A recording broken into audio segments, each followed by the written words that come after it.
Bonjour à toutes et à tous. Bienvenue au Festival du Voyage Engagé. Merci de nous avoir rejoints ce matin pour parler d'un sujet qui nous tient à cœur, le chemin de Compostelle. On est tous les trois partis sur ces chemins l'été dernier, en 2022. Et on va justement vous partager nos ressentis, nos expériences tout au long de cette conférence. Et voilà, je vais laisser peut-être Mélodie se présenter. Bonjour. Je ne sais pas si vous m'entendez bien. Bonjour à toutes et à tous. Du coup, moi, je suis Mélodie. J'ai fait un premier chemin en été 2021 qui m'a permis de changer de vie. Donc, c'est un chemin après lequel j'ai quitté ma vie parisienne, mon CDI, mon copain, voilà, tout le package, tout kiffé. Et en 2022, je suis repartie marcher 3 mois sur le chemin de Compostelle. Avec l'objectif de réaliser un film pour montrer que l'écologie passe par l'écologie intérieure, donc tout part de nous, et que en fait, le réel changement, entre guillemets, c'est le changement de l'âme humaine, le changement sur lequel on doit se processer. Et j'étais partie avec l'objectif de ce film, et je ne pensais pas que j'allais moi aussi me transformer. Du coup, merci déjà à toutes et tous d'être là. Moi c'est Mathéo, du coup avant toute chose je tiens à préciser que je suis breton, je pense que c'est important de le dire. Et moi j'ai effectué le chemin de Saint-Jacques l'été dernier, puisqu'on est un peu dans une société où tout va vite et où je dirais que je me considère comme quelqu'un de sociable, et en fait j'ai réalisé que tous les moments que je le vivais à travers les moments que je passais avec les autres, et donc je voulais faire le chemin de Saint-Jacques-de-Compostelle parce que ça pouvait être un moment pour se recentrer sur soi-même, d'autant plus que comme je l'ai précisé 30 secondes avant, je suis breton, et que justement les Asturies et la Galice sont des racines celtiques justement, qui sont aussi très liées à la Bretagne, et donc en ce sens ça m'inspire beaucoup. Et je suis parti l'été dernier durant une quarantaine de jours, justement, et on aura l'occasion d'en parler plus en détail juste après. Et moi c'est Anthony.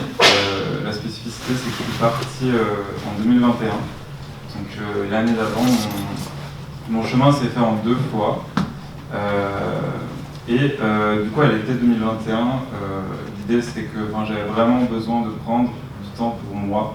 C'était vraiment un ressenti que j'avais à ce moment-là, et je me suis dit j'ai envie de partir seul, j'ai envie d'avoir ce temps d'introspection pour moi, et du coup j'ai commencé à regarder quelles étaient les différentes possibilités. Au début j'avais pensé faire un voyage à vélo en Bretagne par exemple, et finalement c'est pas fait. Et il y a une amie en fait qui partait sur le chemin, sur le Camino Frances, et qui m'avait proposé de la rejoindre pour les premiers jours. Et c'est là que je me suis dit en fait ouais, pourquoi pas partir sur le chemin de Compostelle. J'en avais déjà beaucoup entendu parler et j'adore marcher. C'est le mode de locomotion que je préférais. C'est pour toutes ces raisons que je me suis lancé à l'été 2022. Et donc on va vous parler maintenant justement des différents chemins que nous on a empruntés. Et moi du coup j'ai commencé en 2021 et j'ai commencé ici, à Saint-Jean-Pied-de-Port, au pied des Pyrénées. Donc c'est la première étape, le tout début du Camino Frances, le chemin historique en Espagne. Et comme je vous l'ai dit, je l'ai fait en 2 fois. Mon premier chemin il s'est arrêté à Léon. Et je reviendrai justement sur les raisons qui m'ont poussé à aller jusqu'à Léon, puis ensuite à reprendre. Et voilà. Moi, du coup, je suis partie au début pour une durée indéterminée, comme je disais, pour faire mon film. Je voulais rencontrer le plus de personnes possible parce que l'idée c'était d'interviewer des gens. Et je ne savais pas trop me décider quel chemin prendre, donc je voulais prendre. Je vais me lever, ça c'est plus simple. Je voulais prendre à l'aller le chemin des Piémonts, qui est le marron, le Camino Frances, et au retour, le Camino Norte. Je voulais faire l'aller-retour en partant de chez moi depuis Montpellier, pardon, je voulais préciser. Et au retour, du coup, la voie d'Arles pour rentrer à Montpellier. Alors au final, ça ne s'est pas du tout passé comme ça. Mais j'ai pris du coup le chemin des Piémonts, j'ai fait que l'aller. J'ai fait le chemin des Piémonts, puis le Camino Frances. Donc sur le chemin des Piémonts, j'étais très très seule. C'était beaucoup de nature, etc. Mais on en reparlera aussi plus tard. Et puis le Camino Frances, parce que je voulais tester ce chemin un peu typique, quoi. Ouais, c'est ça. Et ouais. Du coup, coup, oui, je suis partie depuis chez moi à Montpellier. C'était le truc qui était important pour moi, un peu dans l'idée de quitter mon ancienne vie pour un peu renaître, créer une nouvelle mélodie. Moi je suis parti sur le Camino Norte, puisque je suis parti en plein été, et comme je l'ai précisé, je viens de Bretagne. Et en fait je suis donc très mal de la chaleur, donc j'ai voulu faire le Camino Norte donc le long de la côte pour avoir justement l'air marin. Mais à cause de l'esprit, on va dire, trop touristique, qui des fois faisait perdre un peu l'esprit justement du Camino, qui pourrait être très pèlerinage et être seul avec soi-même, j'ai bifurqué de Gijón à Oviedo, faire le Camino Primitivo justement qui a été emprunté en 1954 par le roi des Asturies. On va essayer de retracer notre chemin un peu chronologiquement, mais à la fois de manière physique et aussi spirituelle.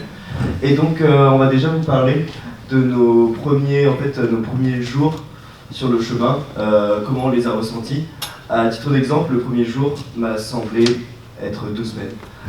Dans le sens où c'est quelque chose d'assez particulier puisque ça passe très très vite et pourtant il se passe 1001 choses en une journée. Et donc c'est vraiment quand je suis arrivé, je me rappelle à la fin de cette toute première journée où j'ai regardé les côtes au loin vu que j'étais sur le Camino Norte et j'ai vraiment fait oh, mais j'étais à cette côte là, ah non celle de derrière, ah non celle de derrière. Et en fait ça allait 4 falaises derrière où on se rendait pas compte de tout ce qu'on pouvait marcher et toutes les rencontres qu'on a faites. C'est vraiment on quitte un peu sa première enveloppe pour en avoir une nouvelle.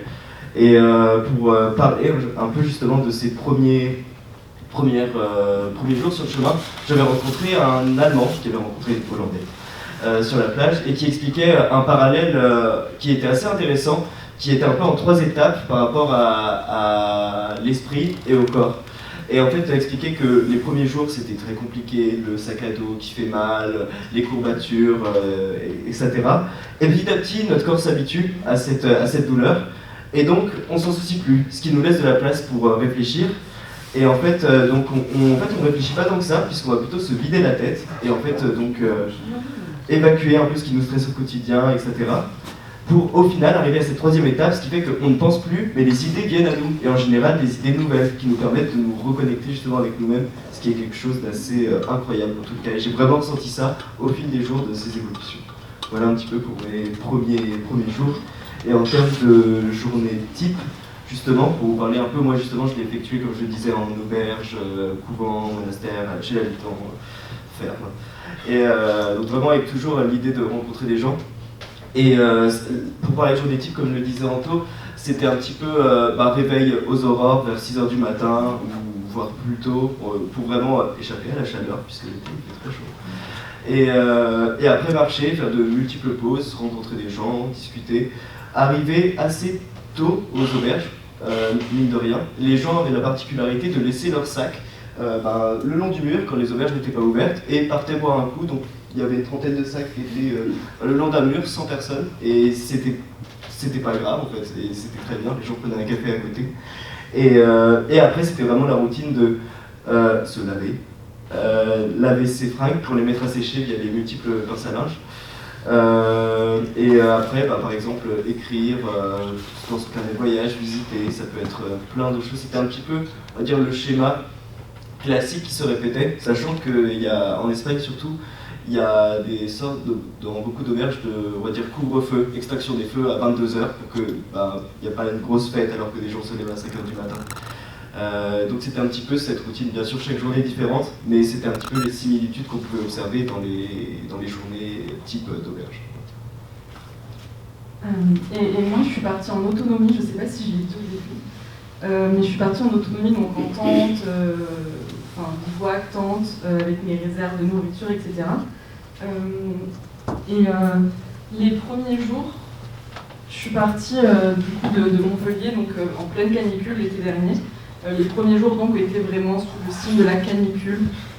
C'était vraiment ce qui m'a marqué, la canicule et la solitude. Donc ça m'a fait beaucoup de bien, mais sur le moment c'était pas une partie de grand plaisir. J'avais pas de problème de courbature ou d'ampoule parce que je savais gérer ça. Par contre, ce qui était très difficile, c'est qu'avec la chaleur, j'étais irritée avec le sac, j'avais des frottements partout, j'étais blessée à cause du sac, et ça c'était c'était assez douloureux. Et avec la canicule aussi, j'étais épuisée. Donc, on nous dit souvent qu'avec la canicule, il faut se reposer, rester chez soi. Moi, je marchais 25 km par jour. On n'est pas trop, voilà. Mais du coup, je faisais des siestes tout le temps. Donc là, on peut le voir, je dormais vraiment partout. Dès que j'étais fatiguée, en fait, dès que je m'arrêtais, je dormais 20 minutes parce que j'étais super fatiguée. Et par exemple, un soir, donc c'était vraiment au début, en pleine canicule en France, sur le chemin des Piémonts. Je me rappelle, je venais de trouver un spot pour planter ma tente. Le soir, la chaleur commençait un peu à retomber, mais il faisait quand même très chaud. Je m'installe, je sors mon petit tapis, je m'installe, je commence à sortir mon repas pour manger. Et puis je m'endors. Et en fait, je me suis réveillée avec un concombre dans la main. Parce qu'en fait, je m'étais endormie en train de manger. Et je me suis dit, mais qu'est-ce qui s'est passé? J'étais tellement fatiguée que je m'endormais tout le temps. Et donc une journée un peu type, moi, dans le fait d'être en autonomie avec la tente, etc., c'est que je vivais vraiment avec le soleil.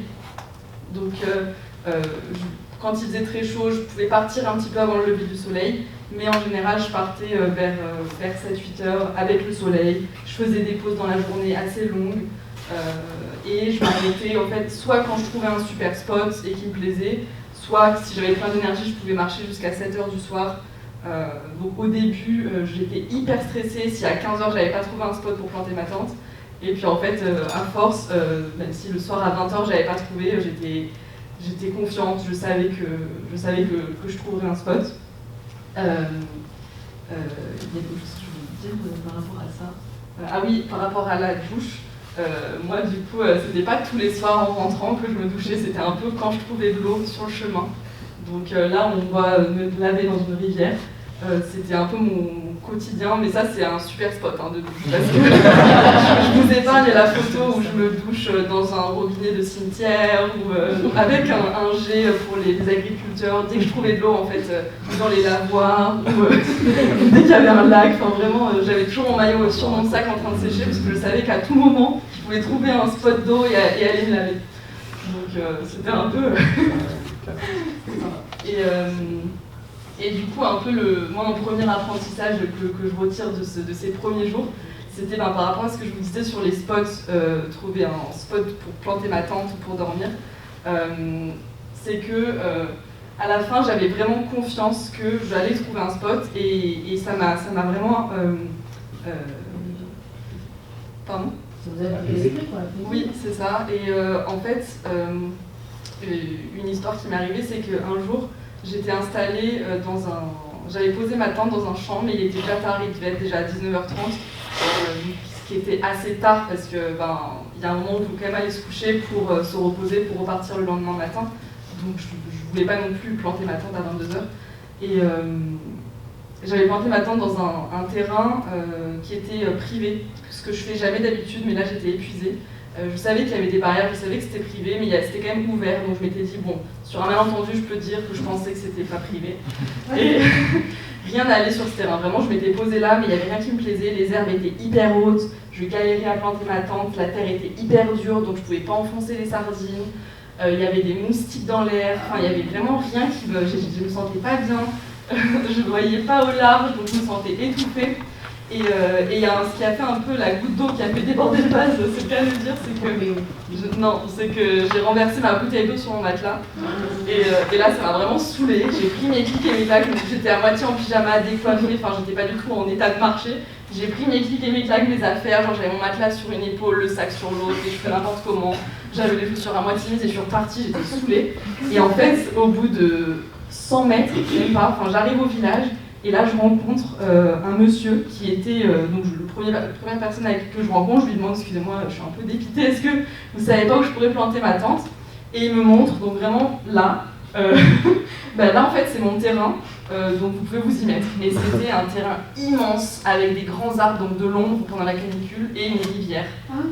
Donc c'était incroyable. C'est pas cette rivière-là, mais ça aurait pu être ce style-là. Et je me suis dit, ok, donc. La leçon, c'était vraiment que quand on n'est pas bien quelque part, on s'en va, quoi. Quel que ce soit l'endroit, que ce soit un spot de bivouac, comme un job ou une relation, parce que maintenant je l'étends à toute ma vie. C'est vraiment l'idée que quand on n'est pas bien, on part et que c'est que quelque chose de mieux nous attend ailleurs, parce que si on se sent pas bien, c'est forcément qu'il y a un endroit où on se sentira bien ailleurs.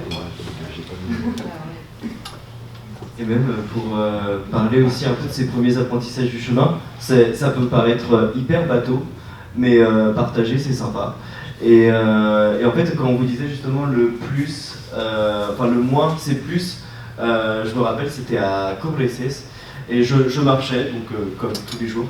Et je suis tombé sur un espèce de vieux bâtiment avec des lettres capitales qui faisait très années 20, années 30, avec marqué Industria de Queso, vraiment lettres bleues sur un bâtiment rouge, enfin, c'était très bling.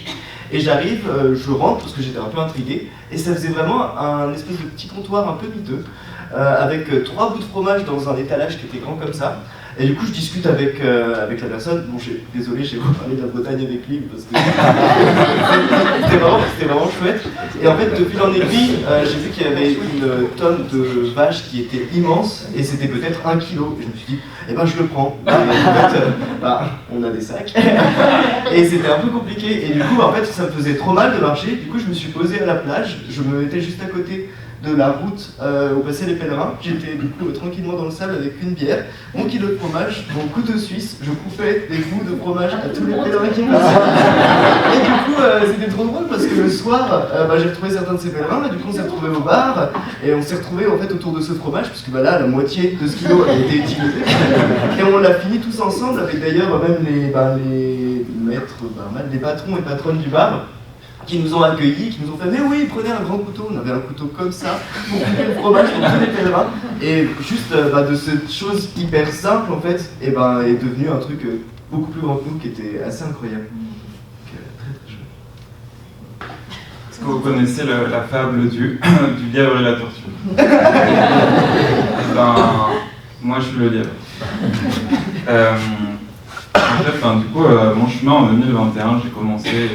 Je me suis dit, ok, j'ai 25 jours devant moi, par un jour de plus, et il en faut 33 pour aller à Saint-Jacques. Et je me suis dit, ok, si je fais 30 km par jour, j'arrive à Saint-Jacques cette année, c'était mon objectif, je l'avais en tête. Et je me suis dit, je le gardais en tête, je me suis dit, faut y arriver quoi. Et donc j'étais venu justement avec tous ces a priori, ces fonctionnements et aussi cette norme un peu de la performance. J'avais envie de me prouver des choses à moi-même. Je savais que je pouvais marcher bien et vite. Le truc, c'est que j'avais jamais marché plus de 2 jours avec un sac. Donc, je savais ce que c'était les randonnées à la journée. Je savais pas ce que c'était que de marcher plusieurs jours avec un gros sac comme ça. Et donc j'étais peu entraîné. Et les 5 premiers jours, j'ai eu beaucoup de courbatures à des endroits insoupçonnés, de partout sur les jambes, c'est fou. Et je me suis dit, ok, ces douleurs vont partir. Et au bout de 5 jours, elles étaient toujours là, bien présentes, bien douloureuses. Et du coup, j'avais rencontré un petit groupe, là qu'on voit juste à droite, très international. Il y avait une espagnole, une française, un irlandais, un lituanien, une roumaine. C'était le soir du 2e jour, donc on avait ce petit groupe dans une auberge où on avait pris le repas ensemble. Et dans ce groupe, il y avait Emanuela, du coup la roumaine, qui justement, elle marchait tout doucement. Elle marchait vraiment tout doucement. Je me suis dit, oui, effectivement, elle marche doucement.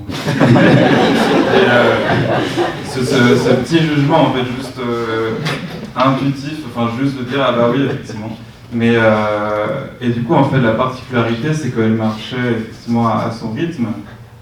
Et en fait, des fois, c'était la seule qui arrivait à 17h, 18h en auberge. À 13h, tout le monde est arrivé dans les auberges. Et elle arrivait à 17h, 18h. Et donc on l'a retrouvée le soir et on ne partageait pas trop de temps au final sur le chemin parce qu'on n'allait pas au même rythme. Et donc c'était important, chacun et chacune respectait son rythme. Et en fait à la 6e étape, j'avais vraiment très mal aux jambes toujours, donc j'avançais péniblement. Et à un moment, elle m'a rattrapé. Parce que je marchais péniblement. Enfin, il faisait vraiment super chaud. Je peinais, je pensais avoir vraiment mal. Et du coup, j'ai continué l'après-midi. C'était le jour le plus chaud. C'était 38 degrés. L'après-midi, la canicule, l'eau qui devient super chaude tout de suite. Et du coup, à ce moment-là, mon genou lâche en fait. Tout le poids que j'avais compensé de mes jambes, de mes courbatures, je l'ai compensé sur mes genoux. Et donc mon genou gauche a lâché, donc j'avance péniblement, c'est horrible, il fait super chaud et tout. Et là, du coup, il y a ce qui était assez fort et puissant, c'est que un pèlerin français qui était avec moi, qui m'a proposé de porter mon sac. Il avait déjà son sac, il m'a dit non mais moi c'est bon, j'ai envie de challenge, je me sens bien et tout, je peux porter ton sac. Et moi j'ai accepté de lui faire porter mon sac. Donc j'avance péniblement et ils sont tout le monde est 100 mètres devant moi du coup de ce petit groupe. Et je suis sans sac, j'avance et au bout d'un moment je peux plus avancer en fait. Mon genou il est vraiment en vrac, enfin, ça crisse et tout ça. Et donc je m'arrête sous un des seuls arbres qu'il y avait sur le chemin, c'était désertique en plus de faire chaud. Et là je suis vraiment pas bien et au bout de peut-être 10 minutes, un quart d'heure, il y a Emmanuela qui revient me faire un massage. Faire un massage autour du genou, donc elle avait appris ça et ça m'a fait beaucoup de bien de me sentir soutenu. Justement à ce moment-là, il y avait un premier pèlerin qui portait mon sac, il y avait Emmanuela qui revenait me faire un massage.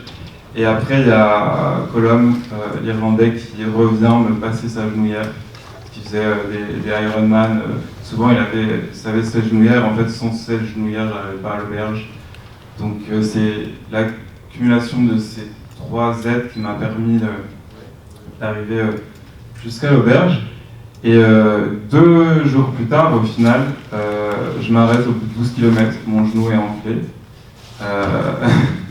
Et à ce moment-là, du coup, il y a le petit groupe qui continue à avancer, dont Emmanuela. Et au final, elle marchait du coup à son rythme, et en fait, quand elle se sentait bien, elle continuait à marcher un petit peu, elle se disait bah ok, je peux continuer, je suis pas forcément ces normes-là qui me disent d'arriver à 13h. Et au final, c'est la première du groupe à être arrivée à Saint-Jacques. C'est celle qui marchait le plus lentement, mais c'est la première du groupe qui est arrivée à Saint-Jacques. Et je n'ai plus jamais revu. Après ce jour-là, parce que je m'étais arrêté plus tôt, donc c'est vraiment la fable que tu viens et du coup, je m'arrête avec ce groupe de blessés. En fait, petit à petit, le chemin m'invitait à lâcher prise et surtout à casser mon ego encore et encore et encore. Et ça a été vraiment super formateur ce premier chemin en 2021 parce que, pareil, de la même façon, pour moi, le sac, c'était quelque chose d'hyper symbolique, quelque chose d'hyper fort. Et un pèlerin qui n'a pas son sac, je le jugeais un peu, quoi, mais il ne fait pas le chemin de la bonne façon. Un pèlerinage au chemin de Compostelle, ça se fait avec un sac. On porte sa petite maison, on a tout dedans, sans, ça n'a plus de sens. Et au final, il y a des entreprises qui permettent de faire porter les sacs d'une auberge à une autre. Et au bout d'un moment, je me suis dit, c'est soit je m'arrête, je rentre, et j'accepte de ne pas aller à Saint-Jacques-de-Compostelle cette année, et soit je continue. Et je me suis dit, si je veux continuer, j'ai pas le choix, je fais porter mon sac. Donc j'ai lâché prise aussi sur ça, j'ai fait porter mon sac. Donc j'ai continué à marcher juste avec une petite bandoulière. Et voilà, et après j'avais des grosses chaussures en fait, on m'avait mal coupé aux 2 campeurs. Et j'avais des chaussures, on m'avait dit faut absolument que tu prennes les grosses chaussures longues et tout, qui prennent comme ça, qui étaient hyper lourdes. Et en fait, tout le monde était en petites sandalettes ou des chaussures de marche toutes basses. Et du coup, je les ai envoyées. Et j'ai acheté d'autres chaussures aussi, donc ça a été encore autre chose. Et au final, après, je me suis dit, allez, je peux tenir mon objectif. À un moment, je me sentais mieux et tout, paf, 38 km. je rejoins le groupe que j'avais quitté, je retrouve les autres. Il n'y avait plus Emmanuelle, elle était devant. Et je retrouve le groupe et je me repose un jour à Burgos. Et pour me dire, allez, après je peux reprendre. Après je reprends avec le sac 40 km. Je me dis, allez, c'est parti, je tiens mon objectif. Et le lendemain, j'étais en vrac, cassé. Il y avait une descente comme ça. J'ai mis un quart d'heure à la descendre à reculons. Parce que c'était absolument impossible. Pour moi, ça crissait trop de le faire autrement. Et en fait, là, à ce moment-là, en bas, je me suis dit, il n'y a pas le choix. En fait, il faut que je m'arrête. Je ne peux pas continuer comme ça. Et c'était le dernier lâcher-prise de me dire, ok, j'irai pas à Saint-Jacques de Compostelle cette année-là. Et j'étais au début de la Meseta et je me suis allé, je m'arrête dans 4 jours, je vais jusqu'à Léon et je reprendrai de Léon l'année prochaine. Et c'est ce moment-là où je me suis dit, enfin, j'écoute mon corps, pas seulement mon mental, et j'aligne tout, corps, esprit. Et je me suis senti super ému, super bien dans ma peau, en accord avec moi-même. Et au final, j'étais enthousiaste à l'idée de me dire, je reprends l'année prochaine, en meilleures conditions, je ne serai pas blessé, je vais mieux profiter. Donc c'est ça les premiers apprentissages de mon chemin. Comme vous l'avez vu, là on va aborder plus l'aspect rencontre, parce que là j'évoquais certaines rencontres, beaucoup de solidarité sur le chemin. C'est hyper intense et on a toutes et tous des petites anecdotes sur des rencontres. Oui, tout à fait, ça peut être un petit moment anecdote. Là, si vous regardez bien ces deux personnes, c'est aucun de nous. J'avais un petit rituel, c'était de prendre une photo par jour avec des appareils photo jetables, des personnes qui m'avaient un peu marqué sur le chemin. Et donc, en fait, c'est un autre enseignement, mais que je voulais parler à travers les rencontres. Et d'autant plus que on va dire que j'étais l'intermédiaire de quelque chose que j'ai trouvé incroyable. Où en fait, sur votre droite, vous avez Gerda, donc Gerda autrichienne, qui est partie de chez elle. Moi, je l'ai rencontrée le 2e jour et je la voyais qu'elle était vraiment en peine, qu'elle avait mal aux pieds. Je disais, mais Gerda, ça va? Tous les jours, je lui demandais tes pieds. Oh, c'est compliqué, mais on y va. Vraiment, c'était la routine. Moi, je trouvais ça trop bien. Et en fait, au bout d'un moment, justement, on a dû se quitter, puisque des fois, on se perdait pendant 2-3 jours, puisqu'elle marchait aussi assez lentement, elle y allait à son rythme, mais elle y arrivait toujours. Et en fait, on a dû se quitter, puisqu'au bout d'un moment, moi, je partais du coup faire mon propre chemin sur le Primitivo, quand elle continuait sur le Norte. Du coup, on s'est dit au revoir, c'était assez émouvant, c'était assez fou. Et ce qui m'amène du coup au Camino Primitivo avec Ulrich. Ulrich, lui, nous vient de Suisse. Et en fait, le jour de son anniversaire, il s'est dit qu'est-ce que je pourrais me faire comme cadeau. Et en fait, le meilleur cadeau qu'il s'est dit, c'est je quitte mon boulot et je me casse. Et du coup, il a vraiment fait ça. Le jour de son anniversaire, il est parti et il est parti sur la route de Saint-Jacques-de-Compostelle. Et du coup, je trouvais ça un peu fou, puisque pareil, il est parti de chez lui, il marchait depuis la Suisse, etc. Et du coup, je lui demande, c'est marrant, tu me rappelles quelqu'un qui est parti de chez elle aussi, là, il me fait, est-ce que c'est Gerda? Et je l'avais rencontré sur le Camino Primitivo, donc deux chemins différents. Et donc, je lui dis, oui, Gerda, d'Autriche et tout. Et je lui dis, tu la connais? Non, je la connais pas. Et en fait, c'est même pas d'autres personnes qui lui en ont parlé, c'est que quand il passait en France, dans les églises, on te laissait des petits mots. Et 3 jours avant lui, il voyait Gerda, qui marchait justement pour la paix dans le monde. Du coup, il courait en fait après Gerda. Et du coup, je suis retombé. C'est fou, ces deux personnes ne se connaissent pas et sont si connectées et se connaissent sans se connaître. Et c'était quelque chose d'assez fou. Et justement, vers l'arrivée de Saint-Jacques, on s'est retrouvé avec Gerda. Justement, les chemins se sont croisés pile à ce moment-là. Dans mon dos, j'entendais Mathéo, et je m'entends, je fais comment va tes pieds? Et tout allait très bien. Et c'était trop chouette, c'était une super rencontre. Donc ça, c'était un petit peu l'aspect fou, à quel point on est toutes et tous reliés vraiment sur le chemin, malgré des aspirations différentes, mais au final aussi très similaires. Et l'autre chose, on va dire l'autre rencontre qui me tenait beaucoup à cœur, qui m'a réellement marqué, là c'est pas avec des êtres humains, mais avec plutôt animal, où en fait c'était sur le Camino Norte, et en fait je faisais un peu ma propre route.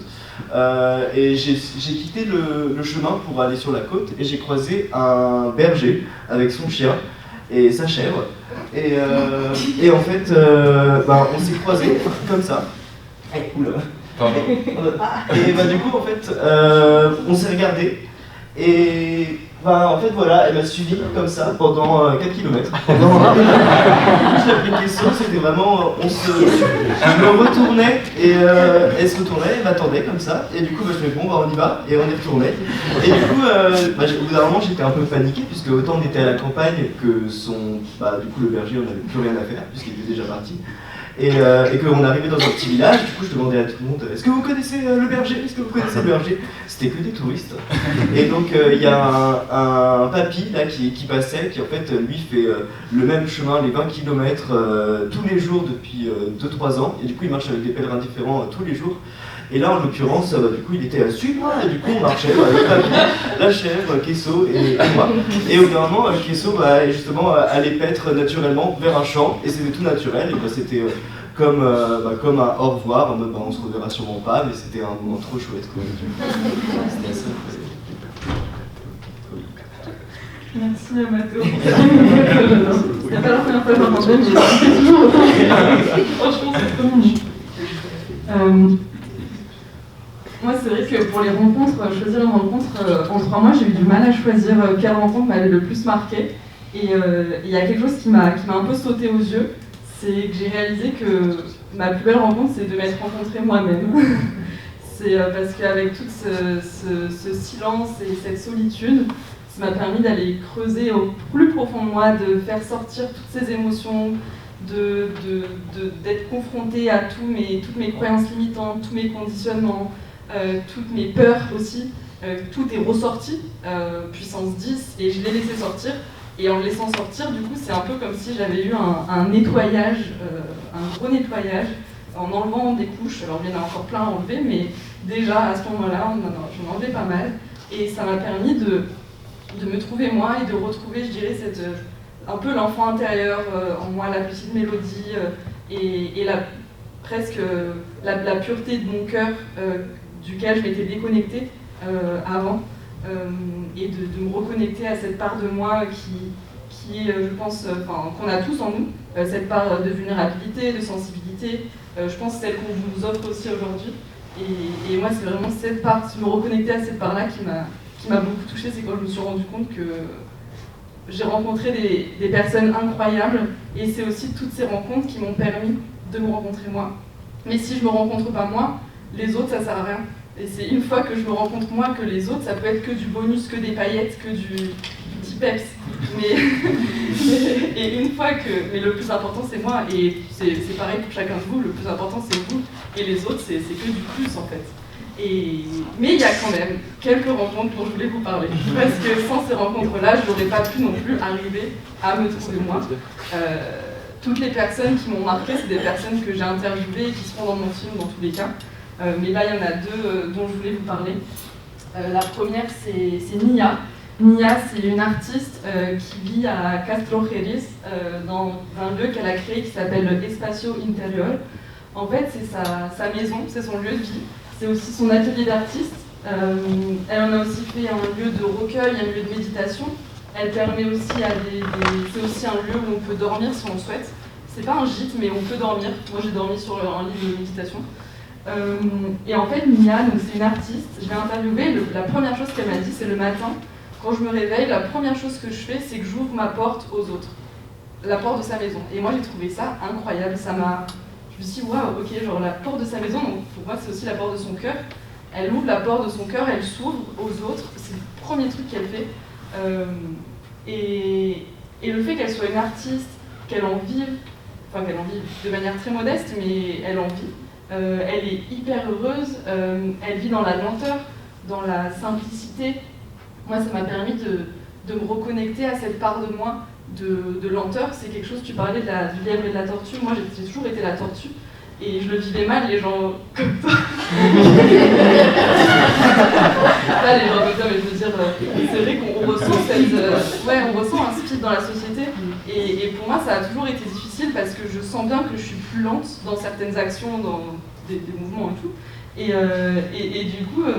Et du coup, de la voir agir avec lenteur, Elle me racontait que voilà, c'est une artiste, elle peint, elle fait ses créations toute la journée, elle médite, elle prend du temps pour elle, et d'apprécier le moment présent. Elle m'a invitée parce que du coup, on a connecté très rapidement quand on s'est vu, on s'est tout de suite reconnus presque. Et elle m'a invitée à passer la soirée et la nuit chez elle.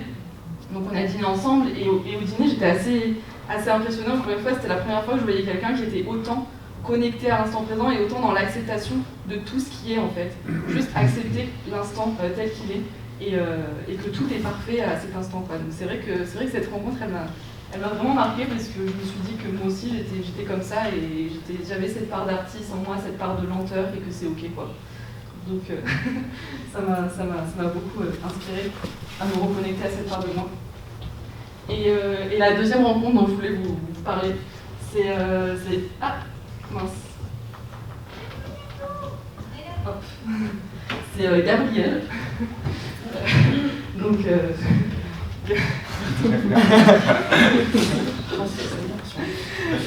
Gabriel, c'est en fait un garçon que j'ai rencontré dans un gîte. Et au bout de 10 minutes, je me suis rendu compte qu'on allait se revoir. Je me suis dit, non mais c'est sûr, on va se revoir, on est obligé de se revoir. C'était plus fort que moi. Je me suis dit, là, il y a une connexion, il y a un truc. Lui, il faisait seulement une semaine sur le chemin de Saint-Jacques. Et en fait, on a marché toute cette semaine ensemble. Et moi, je vous disais que j'étais très solitaire. Enfin, en tout cas, sur le chemin, je marchais beaucoup seule. Je pense que c'est la personne avec laquelle j'ai marché le plus au final, puisqu'on a marché 5 jours ensemble et on était tout le temps ensemble. Et ça a été une vraie connexion du cœur où il n'y avait aucun masque entre nous, il n'y avait pas de rôle. On parlait de cœur à cœur et comme si même si on ne parlait pas, c'est comme si on se parlait avec nos âmes. Et le rencontrer, en fait, vous aurez compris, voilà, c'est une histoire d'amour. Le rencontrer, moi, ça m'a vraiment permis de me rendre compte que j'avais guéri de mon ancien amoureux, que j'étais guérie de ça, et puis surtout de découvrir un amour, vu que moi je m'étais trouvée un peu avant, je vous le disais, et puis ça c'était un peu plus tard dans le chemin, vu que moi je m'étais trouvée, là j'ai pu, du coup, rencontrer quelqu'un qui avait un côté très pur aussi. C'était une relation qui s'est créée du coup sur la bienveillance, sur l'écoute, quelque chose de très sain, dans le respect, l'acceptation mutuelle. Je vous parlais aussi d'acceptation. C'est quelque chose que cette relation m'apprend énormément, d'accepter l'autre, déjà de s'accepter soi comme on est, mais du coup d'accepter l'autre aussi comme il est, et puis de s'écouter, d'échanger avec bienveillance, avec amour. Et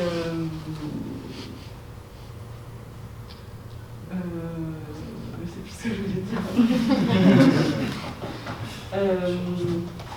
Ah oui, non, voilà, que juste que c'est une relation qui me permet d'être, qui est comme un miroir, comme un terrain de jeu en fait, pour encore plus me rapprocher de moi. Petit à petit, je pense que les relations, c'est aussi ça. Je pense que chaque rencontre, ça nous permet aussi de nous rapprocher un peu plus de qui on est. Et du coup, c'est une belle relation qui continue. On continue notre chemin ensemble aujourd'hui, et c'est chouette, c'est beau.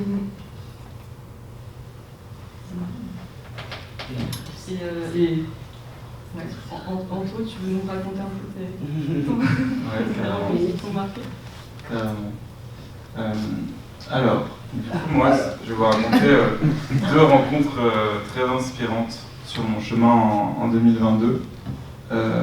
Donc, je marchais en direction de Via Franca del Bierzo et j'arrive.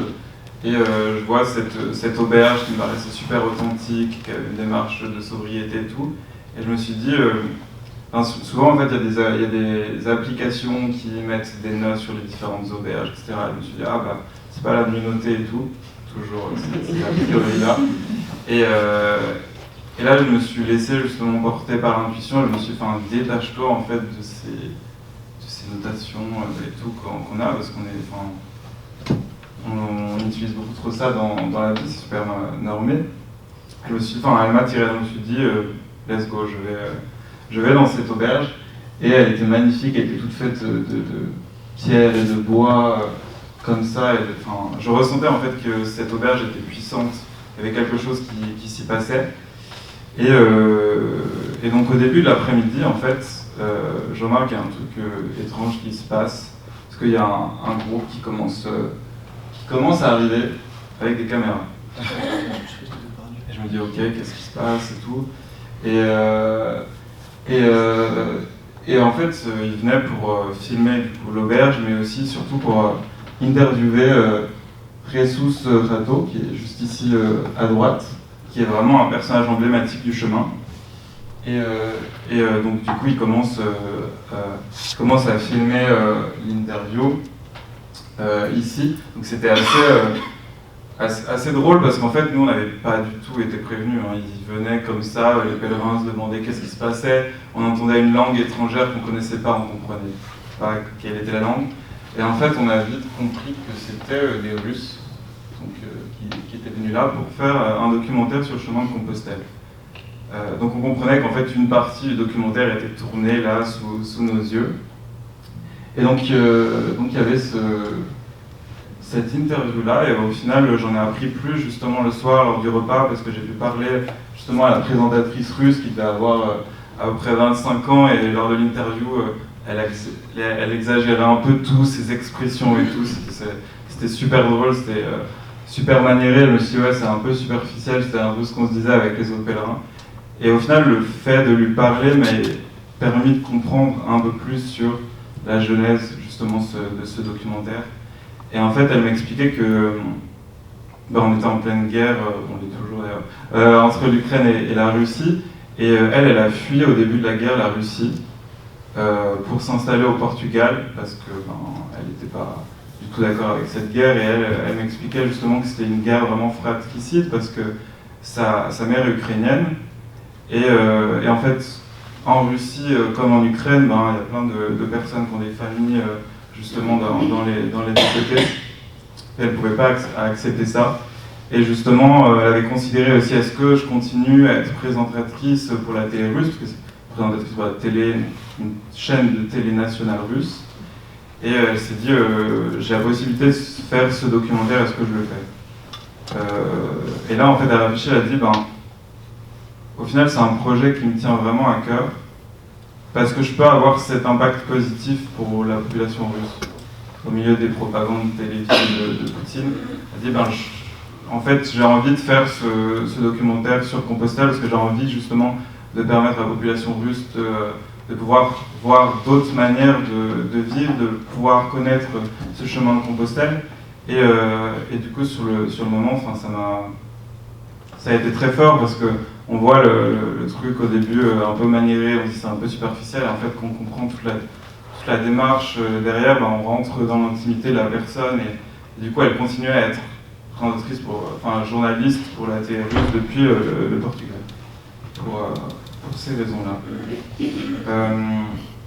Et donc maintenant, du coup ça m'a permis de montrer d'autres possibles, et en fait c'est le lien avec la deuxième rencontre qui est justement Jesus, avec qui j'ai pas pu parler directement, mais qui est une personne super inspirante. Et en fait, dans l'interview, il y avait un accent très particulier et assez fort, et donc je comprenais pas tout ce qu'il disait en espagnol. Et en fait, quand je suis revenu, j'ai fait aussi des recherches pour essayer de mieux comprendre sur ce personnage et pourquoi la télé nationale russe venait ici faire une interview de ce personnage. Alors qu'ils étaient arrivés le jour même à Saint-Jacques-de-Compostelle, ils sont revenus en arrière pour aller l'interviewer spécifiquement. Et en fait, l'histoire de Jesus Rato est hyper inspirante parce qu'il est né entouré de 7 pèlerins. Donc il a été baigné dedans depuis tout petit, et en fait, sa grand-mère accueillait déjà des pèlerins dans les années 30, ce qui est... quand je dis qu'il y avait 3500 pèlerins en 1988, il n'y en avait pas des masses dans les années 30. Et donc sa grand-mère, en fait, le faisait, elle voyait ça comme une œuvre de miséricorde, elle préparait le bouillon pour les pèlerins. Et donc lui a été baigné dans ça, et il a accueilli pendant des décennies justement des pèlerins. Et il avait construit un refuge avec des abris de tentes pour justement permettre aux pèlerins de venir. Et à un moment, en 1990, il est parti justement, il a fait un chemin à bicyclette de Rome jusqu'à Saint-Jacques pour aller demander à Rome les droits pour pouvoir construire une auberge, une vraie auberge justement sur cet endroit-là, qui était un ancien hôpital pour les pèlerins. Et quand il est revenu, en fait, son refuge avait été incendié. Il n'y avait plus rien. Donc en fait, les personnes du village le prenaient pour un sorcier, et en fait, à ce moment-là, en fait, il n'y avait pas beaucoup de pèlerins. Donc aujourd'hui, on peut se dire, le développement économique de ces villages-là qui vivent très concrètement du fait qu'il y ait plein de pèlerins qui viennent, c'était pas encore le cas, et donc aujourd'hui, en tout cas, j'ai l'impression que c'est moins visible. Ces mécontentements, peut-être qu'ils sont encore là, mais ils sont moins visibles. Ça m'a fait penser, ça faisait écho aussi pour moi avec toute la situation qu'on connaît aujourd'hui avec les migrants. Et à l'époque, en tout cas pour les personnes du village, ces pèlerins c'était des indésirables, quoi. Donc il y avait ça, et donc il n'y avait plus de refuge, et au final, ce qui est super fort avec cette auberge, c'est qu'il y a des pèlerins, beaucoup de pèlerins qui l'ont aidé, autant financièrement que humainement, à construire avec leurs mains cette auberge. Donc ils ont récupéré des pierres, du bois justement qu'il y avait dans le village, ils l'ont construite, ils ont mis 4 ans à la construire. Et il y a notamment un Américain en fait qui était venu à un moment que justement Jesus c'était férié et tout, son vélo était cassé, il pouvait pas continuer, et justement Jesus lui avait dit ok, je te prête un élément de mon vélo avec lequel il était parti justement de Rome à chez lui, et du coup ça a été super puissant aussi pour cette personne, de dire prends-le, tu vas pouvoir continuer ton chemin, alors que tout était fermé et tout, et justement à son retour, lui il a envoyé 1 million de pesetas à justement Ressus pour justement continuer à construire, et aussi et donc il y a plein de...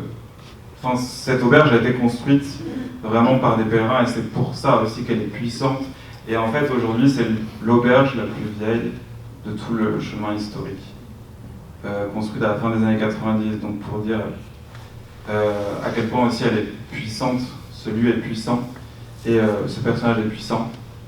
Et moi, ce qui m'a profondément inspiré aussi, c'est que en 2020, lui et Irénée, une artiste, ont fait le chemin de Compostelle d'une autre manière. C'était un voyage initiatique.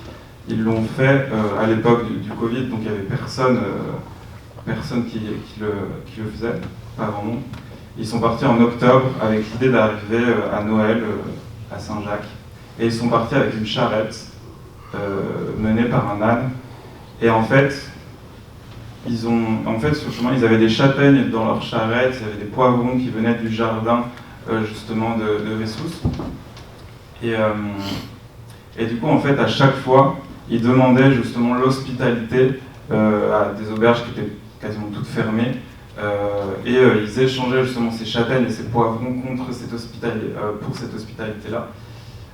Et donc en fait, ils renouaient avec des façons de faire qui se faisaient à l'origine, en fait, des traditions. À l'époque, les pèlerins qui passaient, ils étaient dans cette démarche-là de sobriété, ils ne le faisaient pas comme nous on le fait maintenant.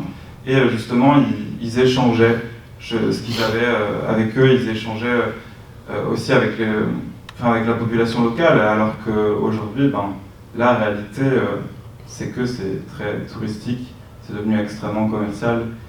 Donc souvent aussi les relations que nous on peut avoir, c'est des relations aussi commerciales avec les locaux. Et donc en fait, Irénée et Ressus luttent justement pour la mémoire de ces traditions perdues. Et à ce moment-là, ils allaient justement dans les maisons pour connaître les chansons qui étaient chantées justement à l'époque pour faire ce travail de mémoire. Et ils en font un documentaire. Ils font même plusieurs documentaires, donc il y a tout un travail d'explorateur, exploratrice. Et ça m'a beaucoup inspiré justement cette lutte, se dire on n'a pas envie de perdre cette essence-là qui se perd en fait petit à petit sur le chemin. Et elle disait il faut que la valeur de l'hospitalité elle reste. il ne faut pas que le chemin devienne un sentier hyper touristique, hyper géré, hyper normé. Justement, là, on parlait de beaucoup de ces normes. Ça se cadre de plus en plus. Et donc, il disait il faut que le chemin reste aussi un chemin de rencontre authentique. Et en fait, une journée avant, il y a un endroit qui est très connu sur le Camino Frances, qui est la Cruz de Ferro, la Croix de Fer. Et en fait, il y a une expérience qu'on fait toutes et tous à ce moment-là, c'est qu'on prend une petite pierre qu'on trouve sur le chemin, ça peut être un mois avant, ça peut être 2 jours avant, peu importe. En fait, on la charge de tous les poids de notre passé pour ensuite la déposer au pied de la pierre et se dire je me débarrasse de ces poids. Et donc j'ai fait ça aussi. Et en fait, pour faire le lien justement avec mon premier chemin de 2021, c'est qu'à la suite de ce premier chemin, j'ai toujours eu mal au genou, j'avais une tendinite au genou. Et en fait, j'ai arrêté de faire du sport, je me suis dit ça va soigner. Je suis allé voir un orthopédiste. Et en fait, j'avais toujours la douleur qui restait là, ancrée dans mon genou gauche, qui était toujours là. Donc en fait, quand j'ai redémarré ce chemin-là, j'avais encore cette douleur-là. Et en fait, à ce moment-là, j'ai réuni différents éléments. J'ai fait mon chemin en 2022 d'une manière aussi différente de celui de 2021. Et je m'étirais, je buvais beaucoup d'eau, j'avais recommencé du coup à faire du sport, donc c'était un peu mieux, j'avais toujours cette douleur-là. Et en fait, j'avais démarré la journée justement avec, c'est 2 km avant la croix, donc il faisait encore nuit, j'avais cette petite pierre justement dans ma poche. Et là, j'ai commencé justement à faire une prière et à me concentrer et à dire, tu vas te décharger des poids de ton passé, tu vas te décharger de ces blessures que tu as, et des blessures autant psychiques que physiques qui sont ancrées dans ton genou. Et donc j'ai commencé à marcher, à faire ces prières, à parler à mes guides justement, et à ancrer ça, et à le murmurer. Et donc j'avance et je canalise tout ça dans cette pierre. Et au moment où je termine, il y a la croix qui apparaît comme ça, comme une apparition divine au moment où je termine cette prière. Et c'était un moment super mystique. Et du coup, j'approche de la pierre, de la croix, pardon. Je prends cette pierre, je la dépose au pied de la croix. Et je me dis, ça y est, je me débarrasse de cette douleur. Je me débarrasse de tout ce qui est lié à ce genou. En fait, ça faisait 1 an que je continuais à avoir mal au genou. Et je me suis dit, c'est fini, j'aurais plus mal au genou, je m'en suis débarrassé. Et au final, j'ai plus mal au genou.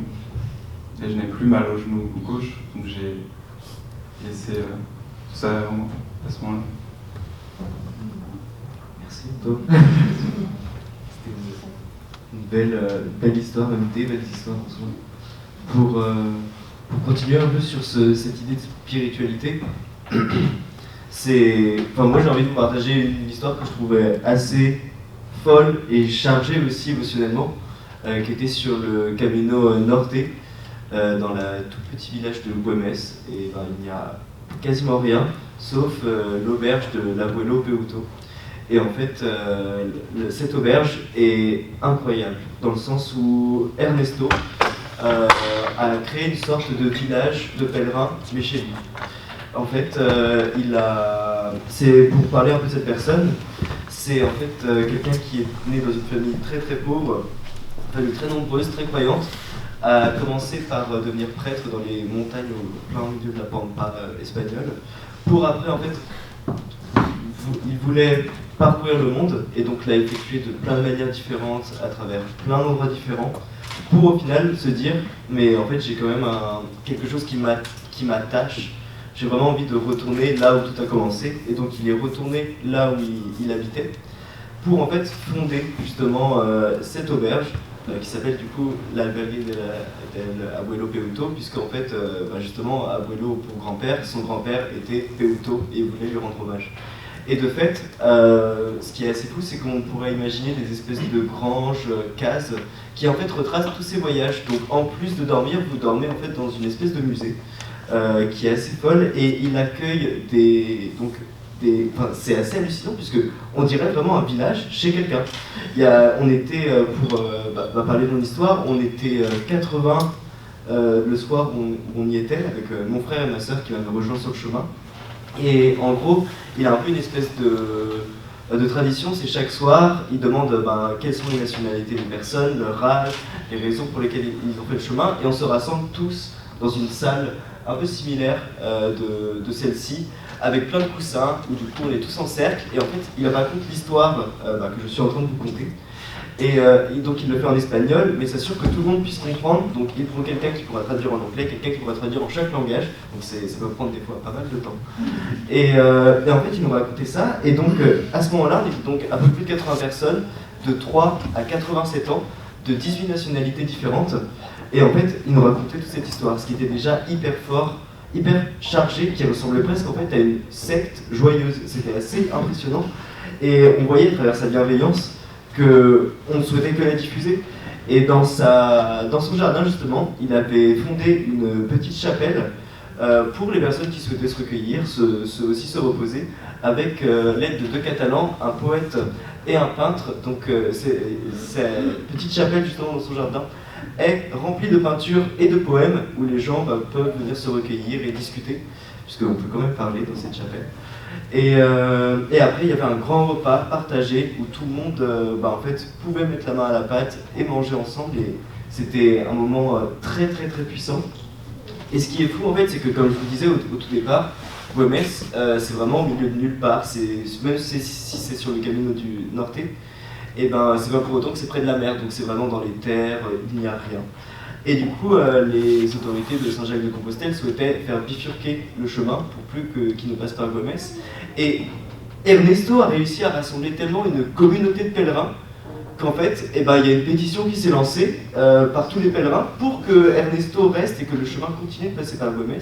Et il est toujours là à l'heure actuelle, il a rassemblé des dizaines de milliers de signatures par tous ces pèlerins qui sont passés par là en fait. Et je trouvais ça hyper fort, oui, justement, moi qui ne suis pas croyant ou quoi que ce soit, il y avait un espèce de caractère divin de cette personne justement, qui était en plus il avait vraiment des allures de grand-père, mais Père Noël, donc c'était vraiment très très drôle de voir Ernesto de cette situation-là, et le retour après à d'autres auberges a été très étrange, je dirais, de sortir un peu de cet aspect convivial qu'on pouvait retrouver à cet endroit-là, même si bien sûr beaucoup d'auberges sont très conviviales. Et l'autre chose dont je voulais vous parler, qui est en lien avec ça justement, sur ce caractère spirituel, c'est... moi je ne suis pas du tout croyant, ou en fait je ne sais pas si je crois, peut-être qu'il y a quelque chose, peut-être qu'il n'y en a pas, et tant mieux. Ou tant pis d'ailleurs. Et en fait, c'est pas grave, mais quand je m'étais un peu fait ce petit pic à la curiosité, à aller dans tous ces lieux que je connais pas, que ce soit justement cathédrale, musée, que ce soit le musée par exemple de la Paix à Guernica, ou encore des cathédrales immenses, où on creusait dans la roche, c'était des choses assez folles. Et c'est à la cathédrale d'Oviedo, justement, juste après avoir changé de chemin, donc de Gijón à Oviedo. Où j'ai voulu visiter cette cathédrale, puisqu'il y a un espèce de dicton qui dit en gros, qui va à Saint-Jacques sans passer par Oviedo, c'est comme qui va voir le laquais sans voir le Seigneur. En d'autres sens, il a mal fait son chemin. Et du coup, même moi là-bas j'étais curieux, disons que ça a attisé ma curiosité. Et donc j'ai visité cette chapelle, cette cathédrale, pardon, et c'est là il y a eu ce caractère, comme je le disais, je ne crois en rien, il y a eu ce caractère, j'étais en mode waouh, c'était impressionnant, je me sentais entre guillemets transcendé, et je me sentais en même temps très bête, puisque c'était chargé d'histoire, et qu'il y avait plein de trucs où j'étais je connais de nom, mais je ne sais pas du tout ce que c'est.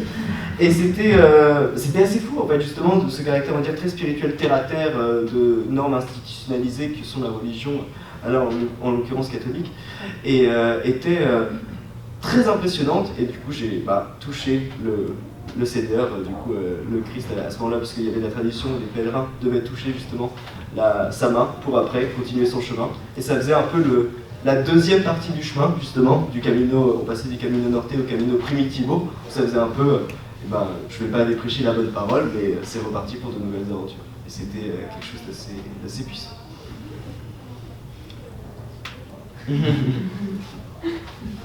Merci Mathéo. Mais moi je voulais aussi partager quelques expériences un peu mystiques. Ça résonne avec ce que tu viens de dire sur le côté de se sentir connecté un peu. Parce qu'en fait, comme je vous disais, je dormais en tente et je vivais avec le soleil. J'essayais d'utiliser le moins possible les lumières genre lampe torche, enfin lampe frontale. Et même quand je dormais en auberge, je supportais pas les lumières artificielles. Ça, du coup, vu que pendant 3 mois je vivais avec le soleil, les lumières artificielles me faisaient hyper mal aux yeux. Et un matin, je dormais en auberge. Donc, comme le disait Mathéo, le matin, lumière à 6h du mat. Et moi, j'étais un peu... C'était un peu dur, donc j'ai pris mes affaires, je me suis préparée très très vite et je suis partie. Donc c'était plein milieu de la nuit. Je suis partie en plein milieu de la nuit, du coup, nuit noire en tout cas, même s'il était 6h du mat. C'était plutôt vers l'automne, donc les jours commençaient un peu à rallonger. Et dans cette volonté de me connecter un peu plus à la nature, enfin encore toujours plus, je voulais pas utiliser de frontal même quand je marchais. Ce jour-là, je sais pas si c'était la nouvelle lune, mais en tout cas, c'était vraiment noir de chez noir et je ne voyais rien. Donc je me suis confrontée déjà à cette peur du noir que j'ai, parce qu'à la base j'ai peur du noir. Mais comme ça s'est fait petit à petit et que j'étais prête à ce moment-là, c'était pas un problème. Et ce qui a été surprenant, c'est que je me suis sentie, donc je sors de l'auberge et je rentre direct dans une forêt, donc noir total dans la forêt. Je voyais même pas où je marchais, je pouvais juste deviner s'il y avait un arbre en face de moi, je voyais à peu près le dessin du chemin. Mais imaginez-vous en plein milieu de la nuit, dans une forêt sans lumière artificielle, sans lune, on voit rien. Du coup, j'avais les autres sens qui étaient exacerbés et c'était un truc de fou. J'avais la sensation d'être comme un arbre dans cette forêt, en fait, d'être à la fois comme une partie de la forêt, de sentir l'odeur de l'humidité, de sentir chaque petit caillou sous mes pieds, le craquement de chaque petite branche, d'être vraiment une part totale de cette nature. Quand je voyais des formes, ça avait l'impression que c'était des monstres un peu, des compagnons, comme si on était tous égaux et qu'il n'y avait rien qui pouvait être mal. Et c'est en ça que j'ai plus peur du noir, c'est que il n'y avait rien qui pouvait se passer de mal vu que les autres sens étaient ouverts. On était tous connectés, les arbres, les panneaux. S'il y avait une voiture au loin, je pouvais aussi l'apercevoir et voir les phares. Quand même. Mais du coup, il y avait vraiment cette connexion, comme si j'étais une part de cette forêt en fait. C'était assez fou. Et une autre fois, justement, j'ai ressenti ça à nouveau, mais cette fois-ci, c'était quand je suis arrivée dans la Meseta, où c'est un grand désert en Espagne. Et j'ai ressenti aussi ce que tu disais sur le côté chargé d'histoire de certains lieux, où là, dans la Meseta, j'ai ressenti la puissance du lieu qui avait été traversé par des milliers et des milliers de pèlerins, et la souffrance qu'il y avait eu dans ce lieu. J'avais l'impression de ressentir cette souffrance aussi, parce que, alors peut-être que c'est mon imagination, mais je me dis, voilà, c'est un grand désert, bon, c'est des champs, mais c'est un grand désert, il n'y a pas d'eau, les personnes qui ont dû passer ici, je pense qu'ils ont souffert, parce que moi c'était en plein été et j'ai souffert. Et j'avais l'impression de ressentir la puissance, le lieu qui était chargé de toute cette souffrance, de tout ce passage qui avait été là. Et je revivais comme si je marchais à la fois sur terre et à la fois en moi, comme si j'étais la terre et à la fois moi, comme s'il n'y avait plus de distinction entre mon corps et la terre, et comme si toute cette souffrance en moi, c'était aussi la souffrance de la terre qui sortait. Enfin, c'était trop... c'est dur de mettre des mots dessus parce que c'est quelque chose qui n'est pas forcément concret et tangible, donc c'est difficile à exprimer avec des mots, mais ouais, c'était hyper puissant. Et vraiment ce sentiment de faire partie du grand tout et que à la fois on est rien et on est tout. Et justement ce jour-là, j'étais tellement connectée à cette Meseta, à ce désert, que j'ai dormi à la Belle Étoile. c'était quelque chose que j'adorais faire pour me connecter encore plus à la nature. Et je me suis filmée, pour le film notamment, mais je me suis filmée le matin, après cette nuit à la Belle Étoile dans la Meseta.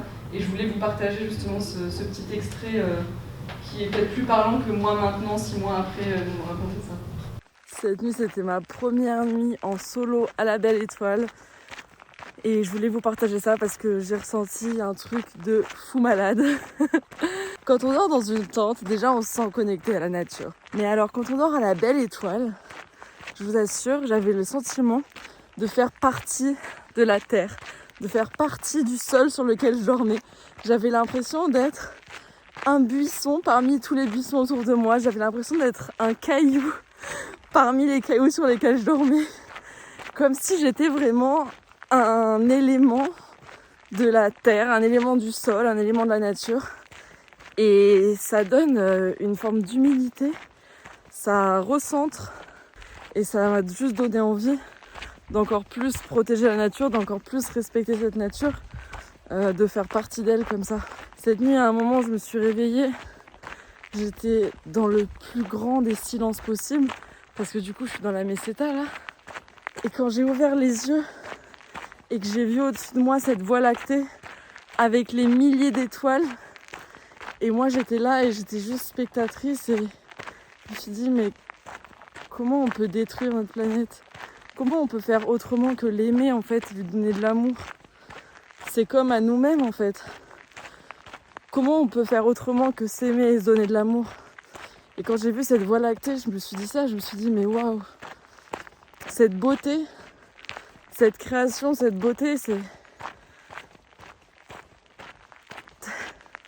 obligé de lui donner de l'amour. C'est obligé. Wow.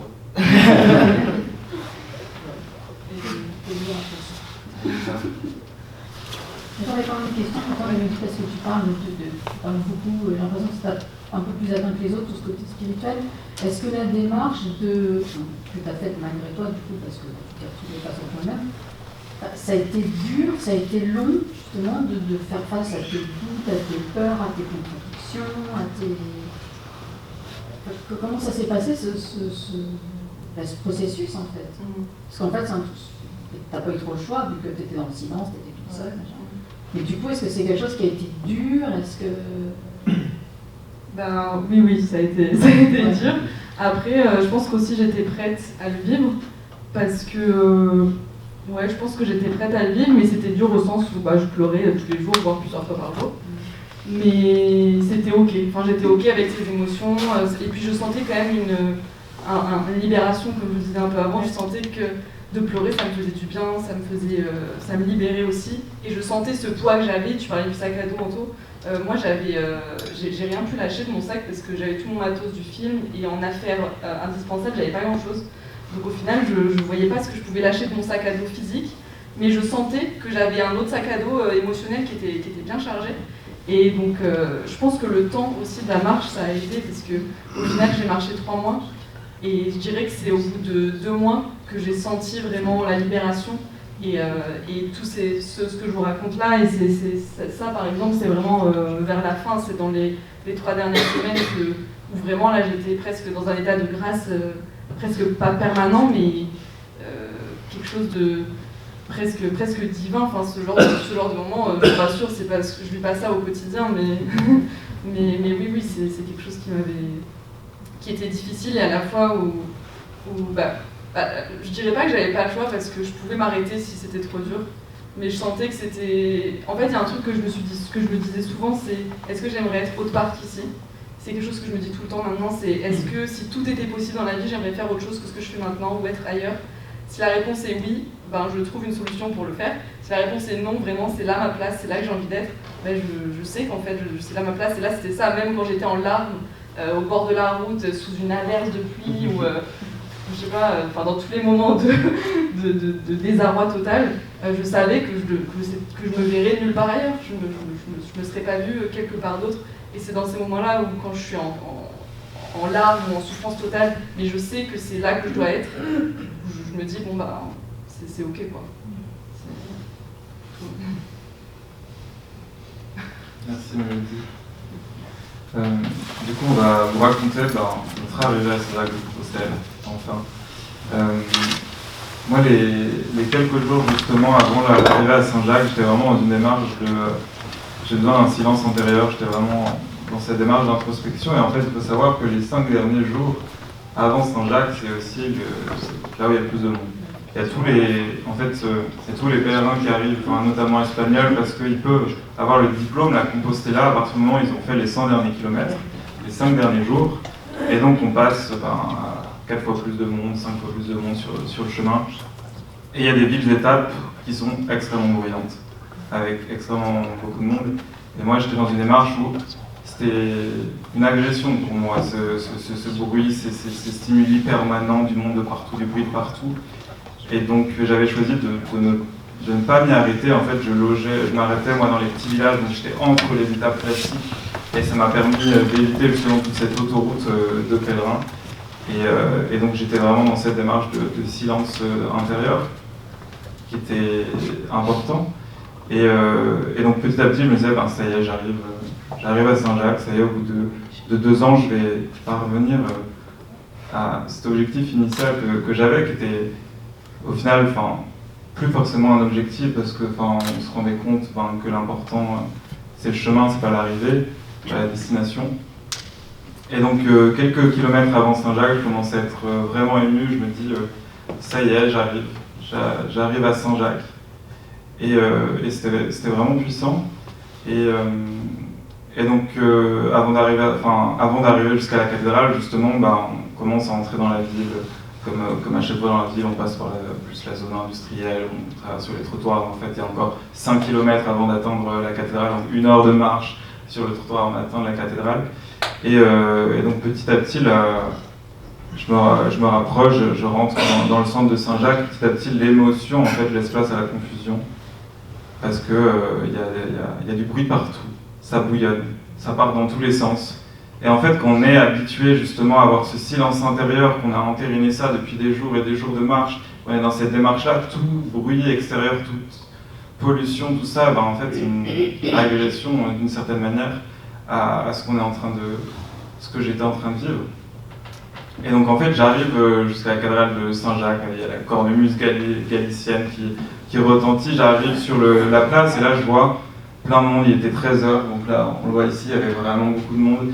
Et plein de pèlerins, plein de touristes, des pèlerins qui font dans l'arme, d'autres qui s'enlacent, et plein de monde qui est assis justement sur leur sac et qui contemple cette cathédrale, qui est sublime, qui est incroyable. Et tout le monde est là en train de la voir, et du coup je me suis assis, je me suis posé, et je l'ai contemplé à mon tour, et il y a quelque chose qui m'a perturbé, parce que je me suis dit, mais pourquoi je ne fonds pas en larmes ? Pour moi, c'était un a priori que j'avais en tête. Je me suis dit, je pense que peut-être que je vais pleurer quand je vais arriver à Saint-Jacques, peut-être que ça va être cette émotion intense que j'ai l'impression que tout le monde vit. Et en fait, c'était vide en moi. Je ressentais rien de spécifique. Et je me suis dit, mais c'est pas un état normal. Je me suis dit ça, et en fait, j'ai finalement accepté cet état-là, et je me suis dit, il faut que je comprenne pourquoi ça s'est déroulé ainsi.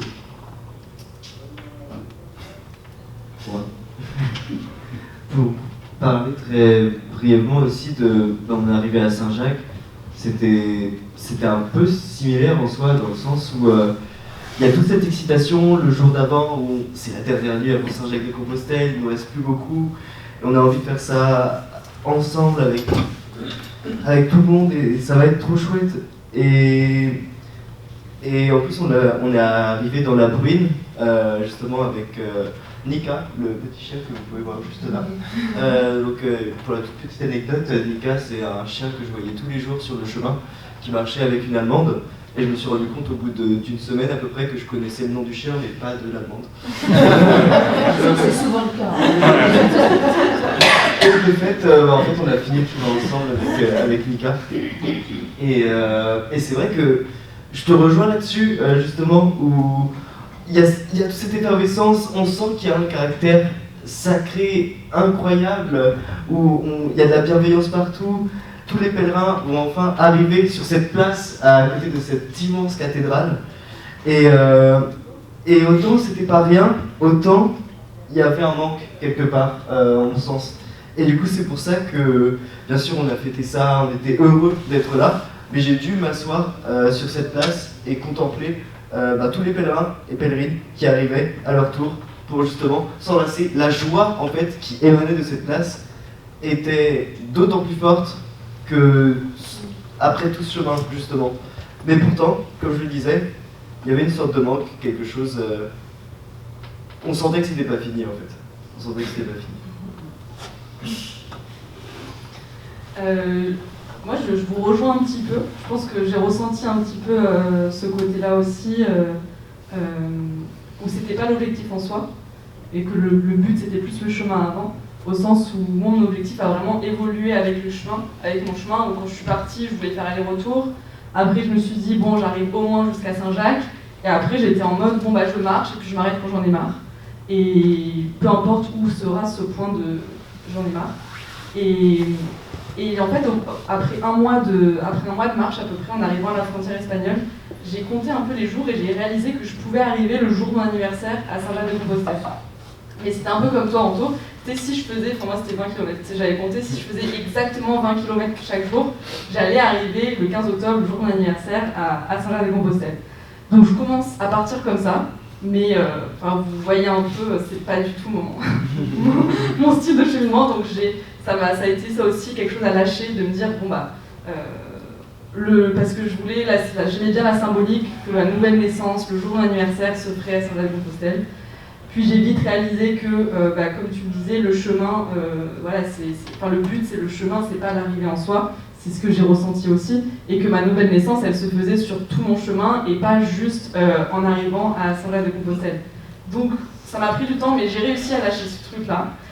Et en fait, 4 jours avant d'arriver à Saint-Jacques, donc sur le chemin on est un peu déconnecté, je pense que c'est un peu pareil, mais moi je ne savais pas quel jour on était, quelle heure il était, etc. J'écoutais vraiment mon corps.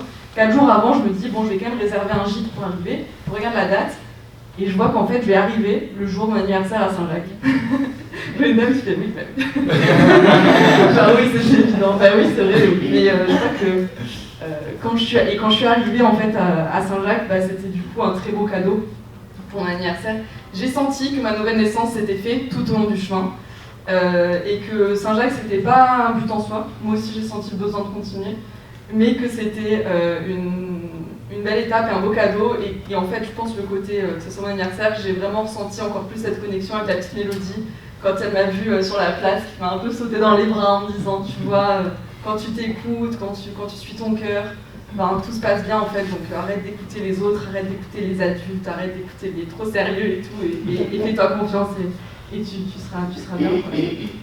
Ouais. Donc je crois qu'on a tous les trois voulu continuer le chemin finalement.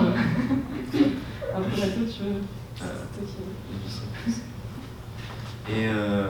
Et oui, justement, je crois que on l'a tous les trois évoqué, en fait on s'est pas arrêté à Saint-Jacques-de-Compostelle. On a voulu continuer. Ce qui est d'ailleurs assez drôle, c'est qu'en fait on s'est croisés à Saint-Jacques-de-Compostelle avec Anthony. De loin, on ne s'est pas parlé, mais on s'est croisés. Donc très très drôle. Et en fait, après Saint-Jacques-de-Compostelle, vous pouvez continuer. Waouh Vous pouvez continuer justement pour les petits filous et petites filous qui ont envie d'avancer et jusqu'à Fisterra, donc littéralement le Finistère espagnol, le titre. Et même moi, quelque part, c'était aussi un objectif intrinsèque, un peu symbolique, puisque je trouvais ça drôle que moi, petit Finistérien justement, où je me suis rendu compte que l'un des chemins sur une carte, quand je suis arrivé à Saint-Jacques-de-Compostelle, j'ai vu Loquirec, donc petit village de 1500 habitants, un des points de départ, et dans mon petit village, et du coup je me suis dit, il faut que j'aille jusqu'à Fisterra, juste pour la blague. En fait, j'ai donc marché, et en fait c'était très bizarre, juste ce nouveau départ, puisque autant durant tout le long du chemin, on marchait, on ne savait pas où on dormait le lendemain. Autant j'ai passé quelques jours à Saint-Jacques et ce petit laps de temps très sédentaire m'a mis comme une claque juste au moment de repartir, puisqu'autant comme on vous parlait par exemple de la morning routine, de partir à 6h, et ben moi je suis parti à Saint-Jacques à 14h, sous le soleil bien tapant, à croiser tous les pèlerins que j'avais croisés durant mon périple sur les 2 chemins, à leur dire au revoir, mais complètement par hasard. Et au contraire, enfin justement, tu as évoqué Anto le fait qu'on a beau être à Saint-Jacques, on a 5 km en fait, d'industrie, périphérie pour arriver à la ville, mais pour en ressortir vers Fisterra, très rapidement on arrive dans la forêt, dans la nature, et bon, toujours sous le soleil tapant, et ça m'a fait en fait reprendre un petit peu, comme si un petit peu de rade entre guillemets de chemin, et c'était assez fou, où je suis, à la différence de vous deux, que vous aurez l'occasion d'en reparler, justement je suis d'abord passé par Moussia pour vraiment faire l'arrivée finale à Fisterra, et en arrivant vers Fisterra, donc qui est aussi chargé justement de là qui peut être le bout du bout, puisque même si on souhaite aller plus loin, là pour le coup il faut nager parce que en fait, ou alors repartir dans l'autre sens. Et donc il y a justement Raissa, une Hollandaise, avec qui j'ai fini le chemin, où on s'était croisés aussi, plein de fois durant différents chemins. Et en fait on s'est dit bah vas-y on y va, et du coup on a traversé une forêt, on s'est dit on coupe par là, il n'y a pas de souci. Et il y avait ce truc qui était assez étrange de on y est bientôt, et c'était toujours ouais dans 5 minutes on va y être, dans 5 minutes on y est, et c'était comme ça pendant à peu près 2 heures. On tergiversait un petit peu dans la forêt, et au bout d'un moment on la voit, elle est là, la pointe, le bout du bout, le phare au fond, et c'était assez fou, et on marche, et avec là le sac qui était très lourd, autant émotionnellement que physiquement, et on arrive à la borne 0, et c'est fou en fait, et c'est incroyable, et là moi j'ai été vraiment chargé émotionnellement, là c'était une sorte d'aboutissement assez fou, assez dingue, et justement après on a décidé d'aller un tout petit peu plus loin que cette borne 0. Il y a certains rochers où en fait on s'est assis, il y a un endroit où on peut déposer ses vêtements, ses chaussures. Moi j'ai déposé mes espadrilles qui faisaient une sorte de bouche. C'était vraiment, je pouvais les faire parler. Et je les ai déposés, et même ça en fait, ce geste anodin était hyper chargé émotionnellement. Et on s'est assis, et elle me racontait, Raissa justement, que 7 ans auparavant elle avait fait ce chemin justement. Et du coup, arriver là, à ce moment-là, c'était fou. Ouais, elle l'avait fait pour arrêter de fumer, et arrêter de fumer. Et du coup, on a fumé une cigarette symboliquement, puis une autre. Justement, se dire, c'est peut-être la fin de quelque chose, mais le début d'une autre, et peu importe en fait. C'était, il y a pas de point final, et j'ai trouvé ça magnifique. C'était merveilleux.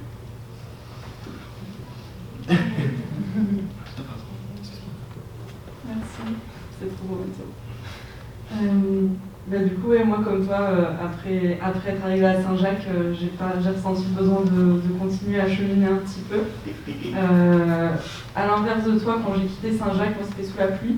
Et en fait, je suis allée du coup à Fisterra directement. Et après, j'ai rejoint Moussia. Moussia.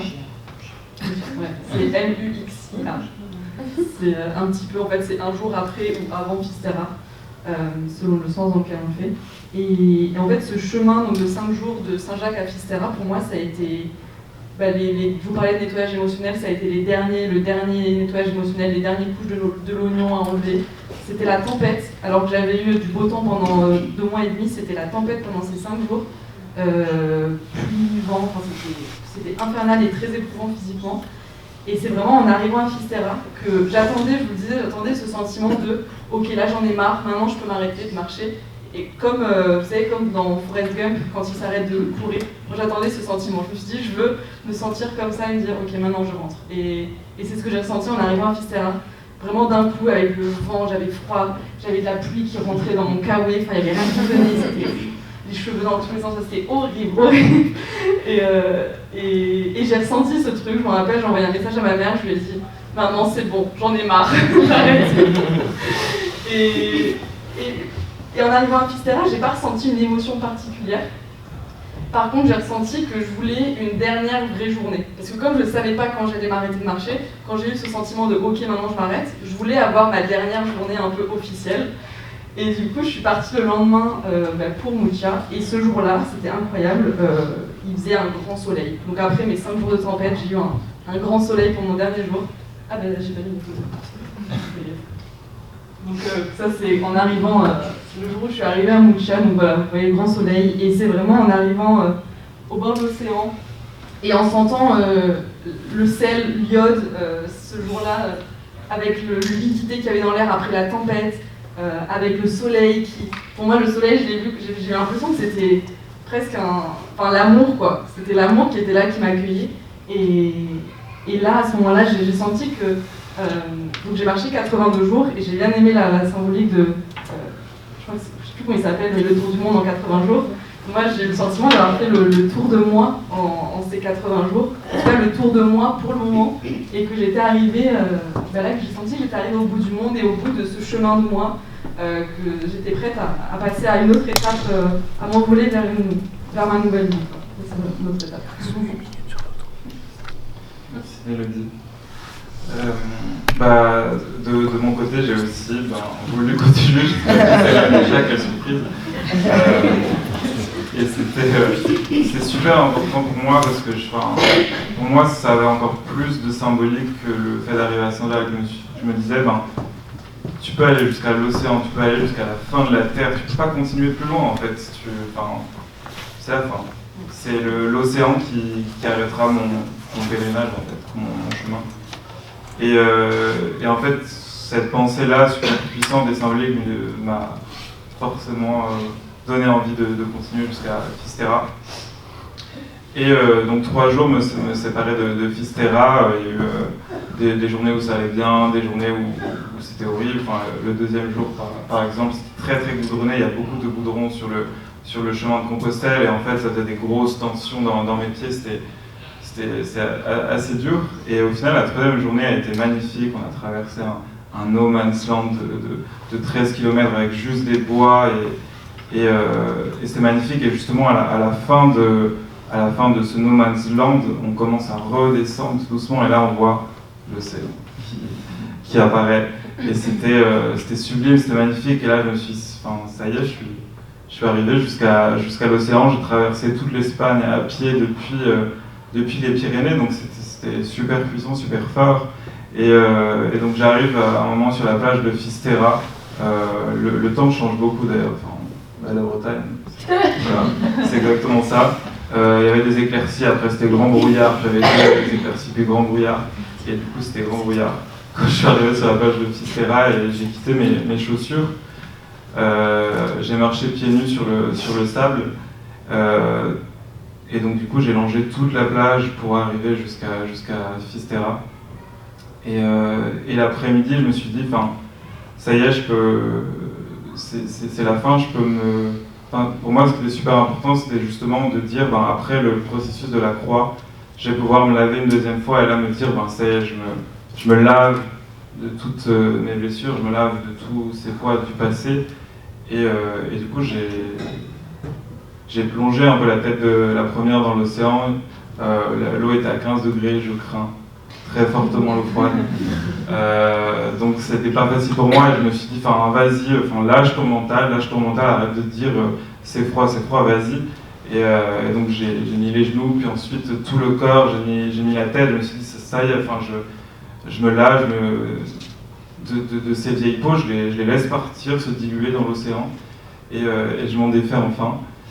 Et du coup, ça me rendait vivant, c'était vivifiant quand on ressort de l'océan et que l'eau était froide et qu'au final il fait plus chaud dehors, et là on se sent vivant, et je me sentais vivant à ce moment-là.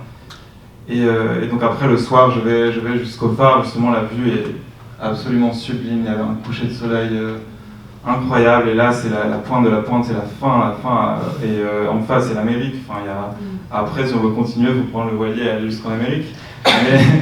Mais du coup, c'était super beau, c'était vraiment un moment sublime, magnifique. Et là je me suis dit, ça y est, je je suis arrivé au bout et en fait j'aurais pu m'arrêter là parce qu'en fait j'avais justement laissé ces hélicos tomber dans l'océan et je me suis dit ça y est, je peux m'arrêter là, enfin j'ai pas d'autres raisons de continuer en soi. Et en fait il y avait un dicton qui dit que tout meurt à Fisterra et tout renaît à Musha.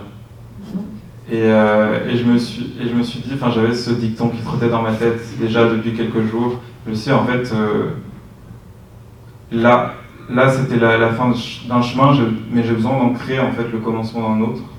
J'ai besoin d'ancrer le nouveau chapitre dans ma vie à la suite.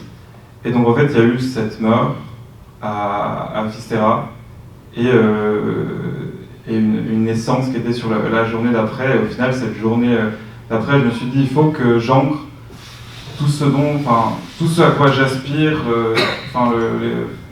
d'être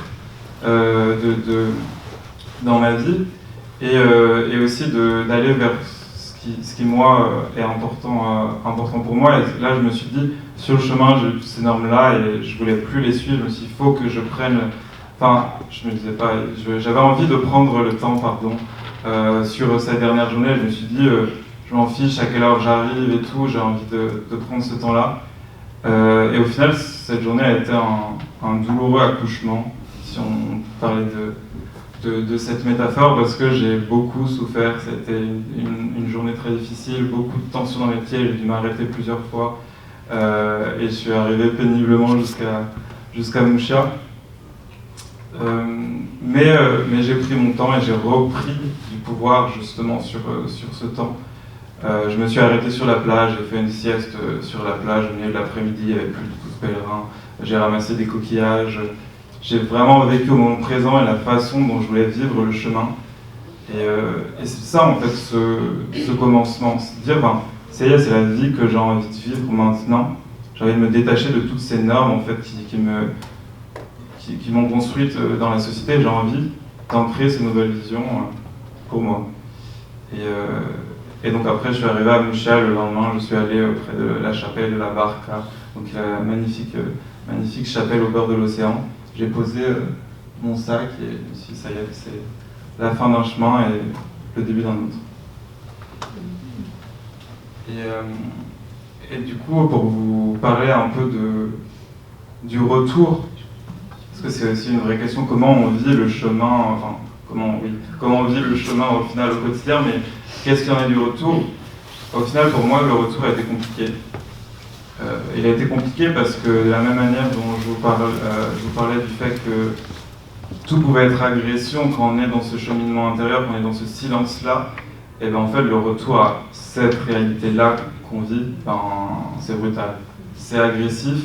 Et moi j'étais encore dans ma bulle pendant 3 semaines dans ma bulle au retour du voyage. Et en fait j'avais épuisé tous mes jours de congé, donc en fait le lendemain que je reparte au travail, pas le temps de digérer justement cette expérience-là, pas le temps de prendre du temps pour comprendre, parce qu'enfin on vit la chose de manière hyper intense. Au final j'ai pris des week-ends aussi pour me dire, repartir sur mes souvenirs, pour me dire ah oui tu l'as vécu de telle manière, tu comprends. Et en fait ce temps a été long et au final je me suis, pendant 3 semaines je me sentais vraiment asocial, parce que toute sociabilité a été un effort pour moi. Et c'est ça qui a été difficile, c'est de dire en fait je ne respecte pas mes limites, je me contrains, parce que je dois revenir dans la société. La société me dit que je dois être social. La société me dit que je dois repartir travailler, je dois plancher parce qu'il y a plein de trucs à faire dans l'asso et tout. Et donc en fait je me réadapte très vite. En fait au bout d'un mois je suis réadapté, au bout d'un mois je retrouve tous ces schémas-là, et en fait, d'une certaine manière, je subis. Je subis pendant plusieurs mois, je m'acharne à plein de choses, parce qu'il y a plein de choses à faire, plein de travail à faire, je m'épuise, et au final, je balaye, je refoule toutes les compréhensions que j'avais eues à la fin de mon chemin, toutes les compréhensions où je m'étais dit le dernier jour, j'ancre cette nouvelle façon d'être, que j'ai envie de vivre. Et en fait non, je l'avais refoulé, j'avais balayé ça, j'étais reparti sur le chemin tout tracé que me demandait la société. Et au final, moi à quoi j'aspire maintenant, c'est justement ancrer cette nouvelle vision pour moi qui est super importante. Et je m'en suis rendu compte au bout de quelques mois, justement, quand j'étais cramé pendant les vacances de Noël, que j'étais à plat, malade et tout, et que j'avais pas du tout le moral, j'étais vraiment pas bien du tout, et je me suis dit, je me suis pas respecté moi-même en fait, j'ai pas respecté mes limites, et j'ai pas ancré cette nouvelle vision. Et donc là, aujourd'hui, ce qui est super beau et optimiste pour moi, c'est que je fais tout pour ancrer ces compréhensions que j'ai eues dans mon chemin. J'ai décidé de quitter mon emploi avant la fin de l'année dans l'asso par exemple, et de me laisser du temps de reprendre le pouvoir sur mon temps, de me dire en fait, là on m'impose des horaires, on m'impose un emploi du temps, on m'impose tout ça, et j'ai envie de rentrer moi ce que j'ai compris à la fin de mon chemin. Et en fait ce que j'ai compris, c'est que aussi ce que permet la marche, c'est que la marche en fait elle permet cette réappropriation du temps, du moment présent, de l'attention à la vie, à tout ce qui est autour de nous, au vivant. Ça nous permet d'observer, de méditer, de découvrir. C'est une marche authentique qui a du sens, beaucoup de sens. Et en fait, c'est ça que j'ai envie d'ancrer dans ma vie. Il y a une citation de David Le Breton qui est sociologue et qui a écrit des livres sur la marche, et qui dit les marcheurs prennent leur temps et refusent que leur temps les prenne. Et c'est exactement ça en fait. Elle dit que c'est un acte de résistance civique, le fait de marcher. Et moi, ce que j'ai envie d'ancrer, c'est de me dire, en fait, pendant un an, en fait, juste découvre parce que tu as la possibilité de le faire. Et réapproprie-toi ton temps, ancre exactement ce que tu as envie d'expérimenter dans ta vie. Et justement, c'est ça que j'ai envie d'ancrer autant philosophiquement que concrètement, c'est d'être un marcheur dans le sens où il est maître de son temps. Voilà.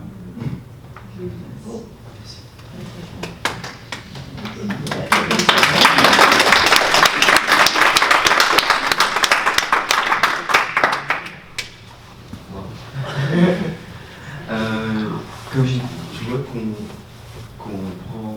qu'on dépasse un petit peu sur le temps, je ne vais pas répéter ce que tu as dit, même si en vrai les enseignements que tu en as tirés sont incroyables, et j'en ressens la même chose. Juste déjà, avant toute chose, je voulais vous remercier tous les deux, parce que je me suis rendu compte après le chemin que c'est très difficile d'en parler à des personnes qui ne l'ont pas vécu. Ce retour justement fait toujours... On souhaite en parler, comme là, j'espère d'ailleurs que nos témoignages vous ont quand même parlé, qu'on n'a pas parlé dans le vide pendant 2 heures. Mais c'est vrai que pouvoir c'est tellement une aventure que en parler comme ça semble à la fois très rédhibitoire et très concret. Je sais pas comment l'expliquer.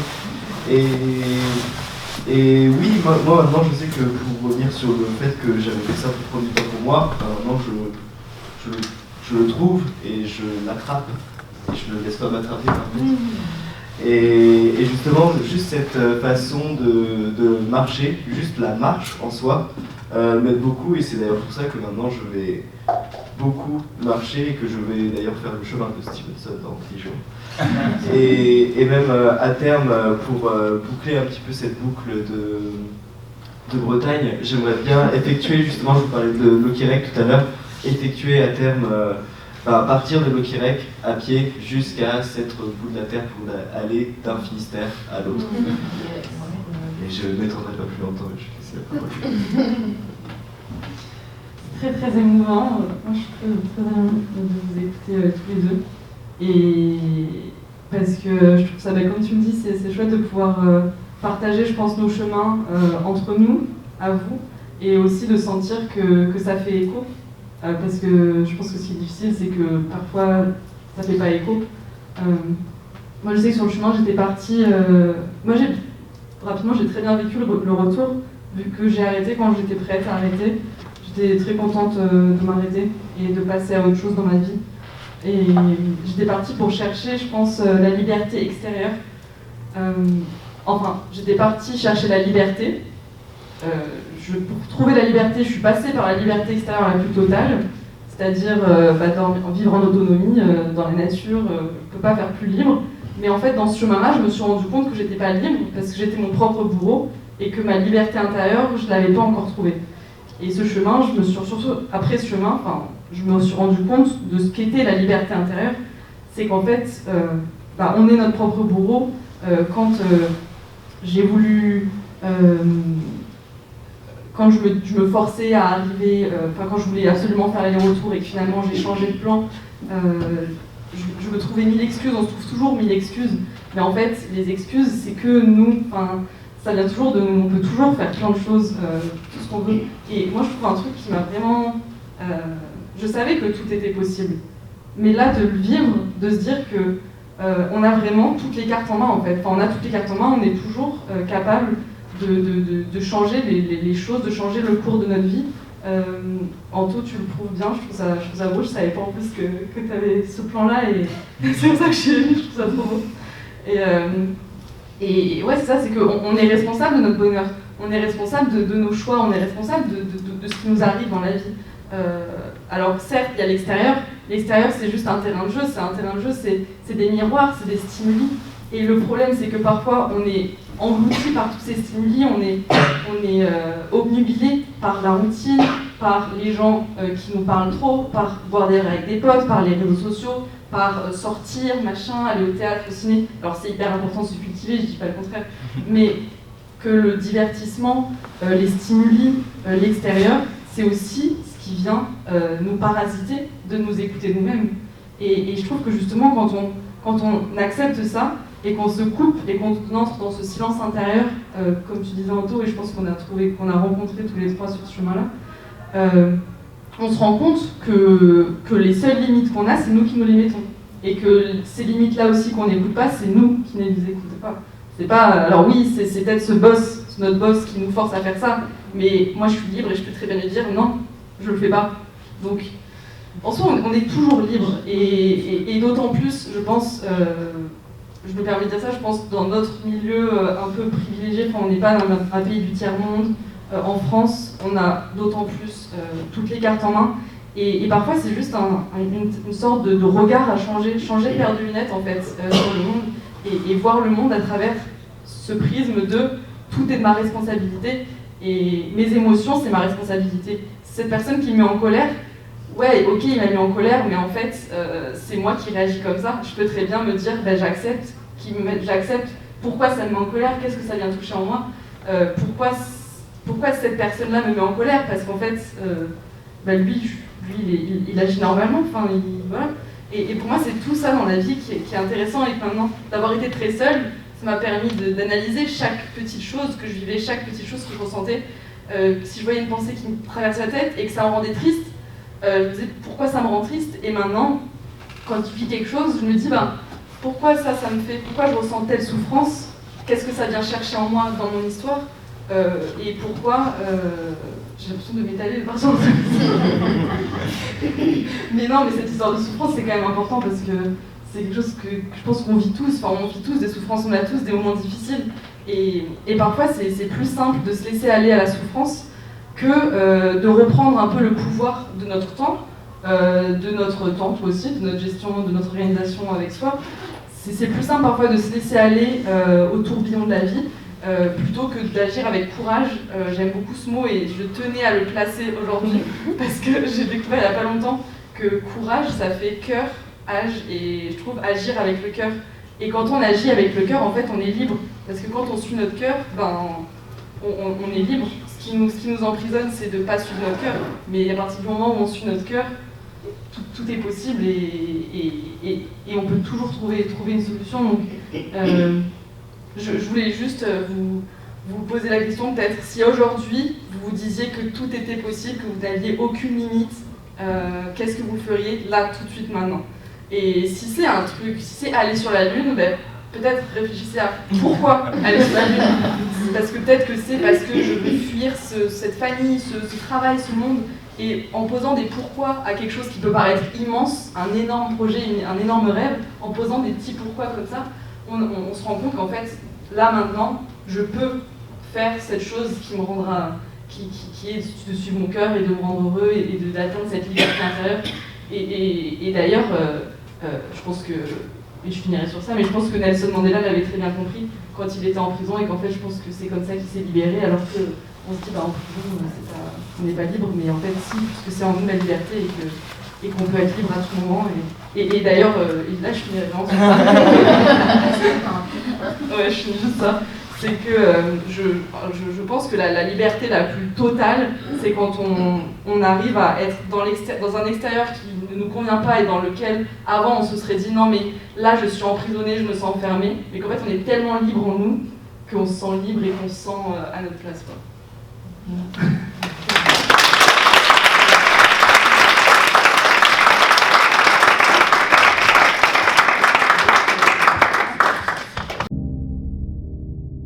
Merci d'avoir écouté Poussière d'étoiles, un podcast créé, réalisé et produit par Mélodie Mota. N'hésite pas à m'écrire sur Instagram ou par mail pour me partager tes réflexions suite à cet épisode, ou si tu souhaites que je t'accompagne personnellement dans ton chemin pour te libérer de tes blocages, de tes peurs, et enfin créer la vie dont tu rêves. Pour ne pas louper les prochains épisodes, n'oublie pas de t'abonner sur ta plateforme d'écoute préférée. Tu peux aussi laisser une note ou un petit commentaire. Tu n'imagines pas à quel point ça me donne de la force. À très bientôt, chère étoile.